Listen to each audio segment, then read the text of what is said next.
Okay, after introducing the discrete random variables, what we went on and did was went straight to finding the mean and standard deviation for those discrete variables, and we'll do the same thing with the continuous random variable. First of all, I'll just go back and explain how we found out the mean or expected value for a discrete random variable. Let's just say the values that the random variable could take on were 0, 1, 2, 3, and 4, and the probabilities, so P of x was 0.1, 0.1, 0.2. I'm just making up these numbers. 0.2, what am I at? 4, 6, and 0.4. All right, so recall that mu, the expected value, is found by doing 0 times 0.1 plus 1 times 0.1 plus 2 times 0.2 ... Well, it works exactly the same for the mean or expected value for a continuous random variable, but it looks completely different. Okay, so that's what you're going to see. I think that's on the formula sheet as well for continuous random variables. So how does it work? Well, notice that all we're doing is we're integrating to find the area under the curve between positive infinity and negative infinity, except we're not doing it just with f of x. What we've got is x times f of x. And essentially, if you want to imagine it, just say we've got this curve here between 3 and 5. And just say I know that this area here is 1. What it does here is it basically just multiplies an x value. So let's just say that this is 3.6. So it'll do 3 times whatever the y value here is, and it will do it for every value between 3 and 5. Okay, it'll multiply the two together and then sum them. Okay, so it's going to add them all together, which is essentially what this does. That by that, plus that by that, plus that by that, plus that by that, plus that by that. The problem with continuous is that there's infinitely many values between 3 and 5. So it's an infinite sum of these values. Okay, we can't add all of them together like this because there's infinitely many. So we use integral calculus to do it. Okay, so that's basically how that formula works. All right. So that's it more formally, but I think what we should do is go headfirst into the first example, which says calculate the mean for the following. So we've got a PDF that's this, where this function is between 4 and 5 and 0 otherwise. So I think what we'll do is just quickly sketch it. So here's 4 and here's 5, and 4 goes in to give us negative 8, it's 2, and 5 goes in to give us 0. Okay, so it's going to go there to there. Okay, so obviously the area under the curve, if you want to imagine it, so this area here, that stuff there, equals 1. Okay, so that's what we know because it is a PDF. They've told us it's a probability density function. All right, so let's see if we can have a guess what the expected value is. So these are all the possible probabilities, okay? What we can see here is that the area is congregated more towards the sort of 4 and gets less and less towards the 5. So what I'm going to guess is that the expected value to come out of this is probably going to be somewhere closer. So here is 4.5. It's going to be somewhere in the middle. Let's just say 4.25 is my guess. All right, let's find out what it is. So to get the mu, which is the expected value, what we do is we integrate between 5 and 4, x multiplied by negative 2x plus 10 for the independent variable x. All right, so let's get ready to integrate by expanding this out. Negative 2x plus 10x dx. This is going to be negative, what's it going to be, up, that's squared actually, that's a mistake, so it should be squared. So 3, so it's going to be negative 2x to the 3 over 3 plus 5x squared, with the terminals being 5 and 4. Ooh, this is going to be ugly. Okay, so 5 to the 3 is 125, times 2 is 250, negative 250 over 3, 525 is 25, 5 times 25 is 125, plus 125 over 1, take away, 4 goes in as 64, 128, negative 128 over 3, plus 5, so that's 16, 5 16s, 50, 30, 80 on 3, on 1. Okay, let's continue up here. Okay, so this one, we're going to times that by 3 and times that by 3. So 250, 350, 375. 375 remove 250 is 125. Take away. All right, now negative 80, so times that by 3, times that by 3, we've got 240. That's 120, 112. Take away negative 112 over 3. Okay, so this is add. Boy. Okay, so 112 removed from there is 8, 13. 13 on 3 equals 4 and a third. And that wasn't a bad guess by me. Okay, so I guessed 4 1/4 or 4.25. In fact, we got 4.33 as the expected value.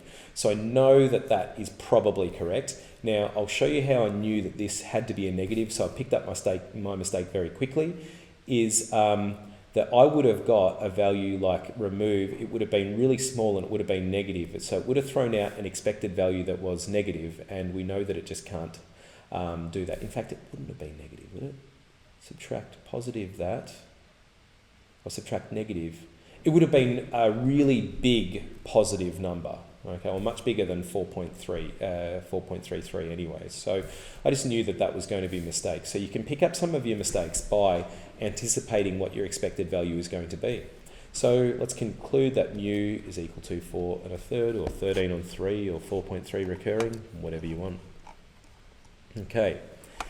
If x is the random variable with this density function, find the expected value of x squared. So this is expected value, so we're going to go e of x squared equals, so this time, I mean, what we were doing in the last one was we banged in x multiplied by the function. So this time the only change is we want not the expected value, we want the expected value of x squared.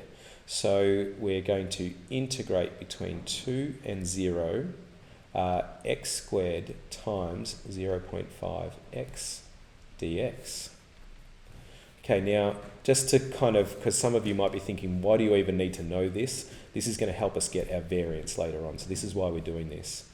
So let's anti-derive this thing here. Oh, I'm probably not ready. Let's write it as a cubic first.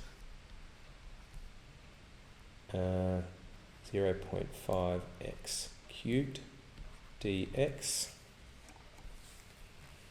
So that's going to be 0.5 comes out the front, and that's going to be x to the 4 on 4 to 0. 2 goes in. 2 to the 4 is 16. 16 divided by 4 is 4. 0 goes in, gives us 0. Half of 4 is 2. Okay, so there is A. Right, so again, that's a pretty no-frills one. Like, I'm hardly thinking any of you are going to think that's anything amazing, but that's going to help us get the variance later on, being able to do that. Now this one is the expected value of e to the x, and we want this to 4 decimal places, which means we're going to use CAS to do this. So this is going to be integral between 2, 0, e to the x multiplied by 0.5x.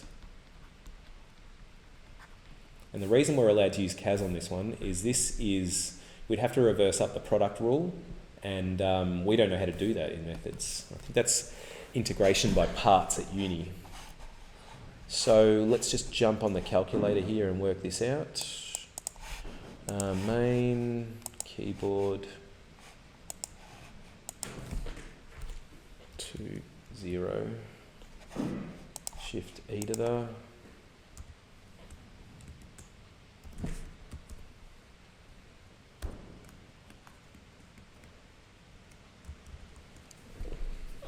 So that's the exact answer.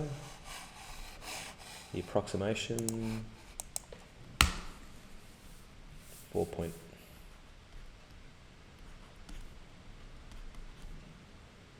Is it 4? 4, 5. All right, to 4 decimal places. All right, so percentiles. Say you want to find out the height below which 60% of student heights are. This is called the 60th percentile. I've often talked about my son when he was born and was, I think, in the 10th percentile for height and 90th percentile for head circumference. So what that means, if you can imagine, is that he was short with a massive head. Okay, so that was his statistics as a baby. So you can tell where you sit in relation to everyone else by what percentile you're in. So that's what this looks at. So we can do that by using the techniques that we've looked at already with areas under curves. Okay, so let's have a look at an example for it. So the duration of telephone calls to the order department of a large company is a random variable x minutes with a probability density function, which looks like this. Now let's just imagine what that PDF looks like first of all. So it's e to the negative x on 3. So that means that it's a reflected, so it's going to go like that. It hasn't been moved up or down, so the asymptote is at y equals 0. And when when x is equal to 0, e to the 0 is 1, it's 1/3. So it goes through 1/3, open circle, and comes down like that, and would in theory continue up like that, but it's 0 elsewhere. All right, find the value of a such that 90% of phone calls last less than 8 minutes. So what it's going to be is, we want to know the value for a for which this area here equals 0.9. Okay, just had a student jump on a meet then, so hopefully I pick up where this left off. So this area here needs to be 0.9. So what I'm going to do is integrate this function here, f of x dx, between a top value, and this lower terminal here is 0, and it needs to equal 0.9. That's the area. It needs to be a probability of 0.9 or an area of 0.9. So let's go for it and do it. So I'm going to anti-diff f of x, which will be 1/3 divided by negative 1/3. So that will stay change flip, and that's going to be negative e to the negative x on 3, with the terminals being a and 0. Alrighty. So then what I'll do is pop that first terminal in. So it's 0.9 equals negative e to the negative a on 3. Take away, 0 goes in, e to the 0 is 1, that's negative 1. Alright, so now what we'll do, let's convert this to a fraction.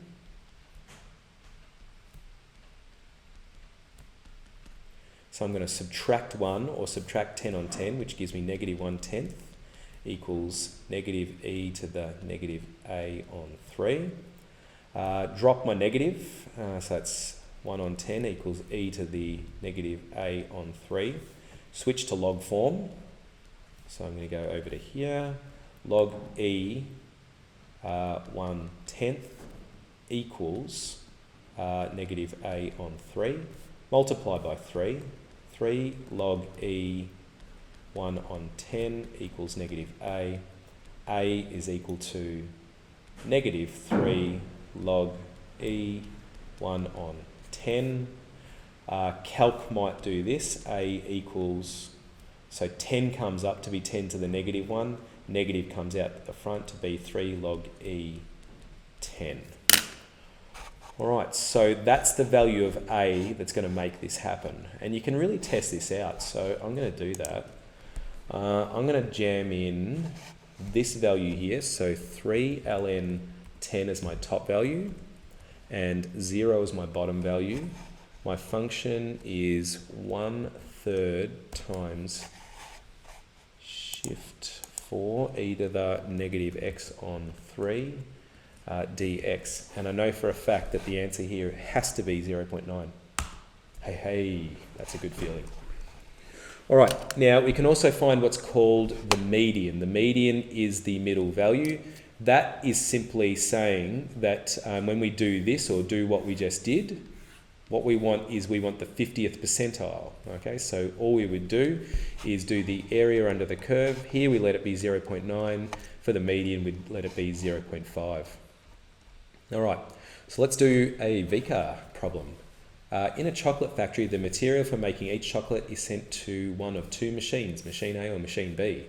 The time x seconds taken to produce, so I can see that we're doing, this is continuous, because what we're doing, the random variable is time. Okay, taken to produce a chocolate by machine A is normally distributed. We haven't done normal distribution yet, so this won't make a lot of sense. The time y seconds taken to produce a chocolate by machine B has the following PDF. So this is the one that we're interested in. Okay, so find correct to 4 decimal places, the probability that x, the random variable, is between 3 and 5. We won't do this just at the moment. Okay, let's do the next one. So the probability that the random variable happens between 3 and 5. All right, so let's have a look at this. So what it is, it's linear first of all, between 0 and 4. So basically it would start linear, and then it's going to be some sort of e to the function. It is reflected in the y-axis. So I kind of know that it's going to go like this, right? So what they want is the probability that the random variable falls between 3 and 5. So what I need to do is get this area here and this area here. And it's going to involve two things. So let's get this probability by first of all integrating between 4 and 3 for this thing here, which is y on 16 dy, and add it to between 5 and 4, this thing here,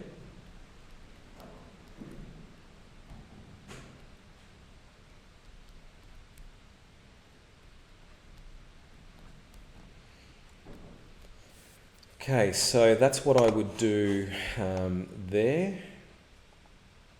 All right, and then yeah, what we're doing is we're sticking the two values together, which will give you the total area. So yeah, that looks good.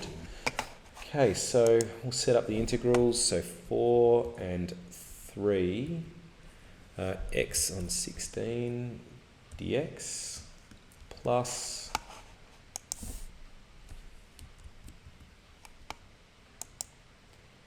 5 and 4, 0.25, shift e to the negative 0.5, x take, what's that number? X take 4, dy, dx.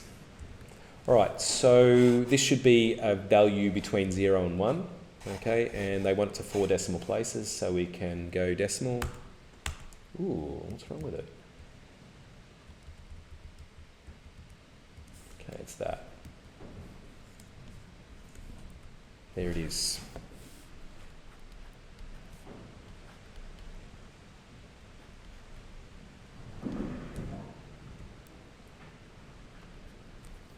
Okay, so 3 marks for that one. I wonder where the 3 came from. Don't know. This is from 2011. Okay, find the mean of y correct to 3 decimal places. Okay, so this is going to be a variation on this calculation, except what we're going to do is, so we're going to get 4 to 0, so integrate 4 to 0, y times y on 16 dy, plus, okay, the next part is going to be positive infinity all the way to 4, y times, whatever that function was, 0.25 e to the negative 0.5 y take 4 dy. Alrighty, so let's work those out. So be able to just change up this one here.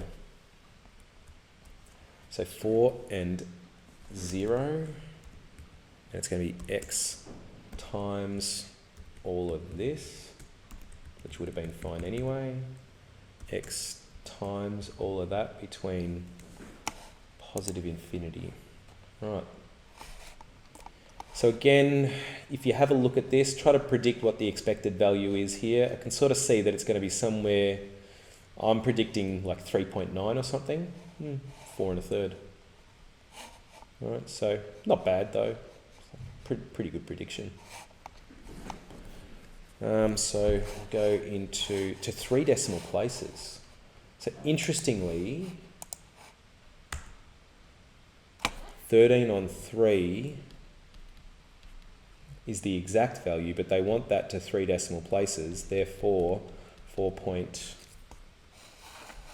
I wonder why they did that. 4.333. Yeah.